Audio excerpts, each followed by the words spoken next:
Hello বন্ধুরা, তো চলে এসেছি বাউলের ভিডিওটা নিয়ে। দেখো এখানে বাউলের দ্বিতীয় দিনে কিন্তু আমরা এসেছিলাম। বাউলের প্রথম দিন কিন্তু আসিনি। বাউলটা কিন্তু প্রতি বছরই হয় গোপালের বনভোজনের উপলক্ষে। বাড়ির পাশে বাউল বলে কথা, সেই জন্য তো আসতে হবেই। তাই কিন্তু আমরা সবাই মিলে কিন্তু চলে এসেছি। এই যে দেখো এখানে আমি আর আমার বোন আমরা কিন্তু প্রথমে এসেছি। এখানে দেখো বাউলের কিন্তু অনেক শিল্পী আনা হয়েছে। বাউলে গিয়ে কিন্তু বসার আগেই দেখো আমরা বাইরে থেকে কিন্তু খাবার কিনে নিয়ে এসে এখানে কিন্তু বসে পড়েছি।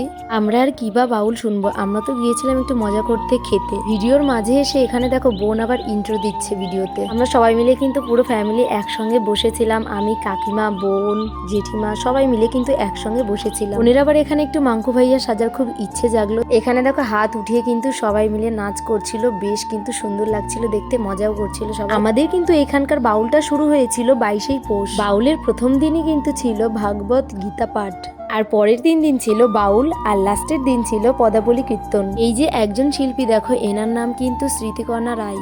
বাউল শুনতে শুনতে প্রায় 11:30 12টা পর্যন্ত বেজে যেত। তারপরে দেখো পাপড়ি চাট খেতে খেতে কিন্তু বাড়িতে চলে যায়। এই ভিডিওগুলো কিন্তু পরের দিনের ছিল, আমি এই ভিডিওর মধ্যে কিন্তু অ্যাড করে দিয়েছি। এটা হলো পরের দিনের বাউল শিল্প, আর এনার নাম হলো অদ্বৈত রায়। এখানে দেখো একটা বড় গোপালকে কিন্তু বসানো হয়েছে। আর এই যে দেখো ভাই এখানে কি নাচ করছে।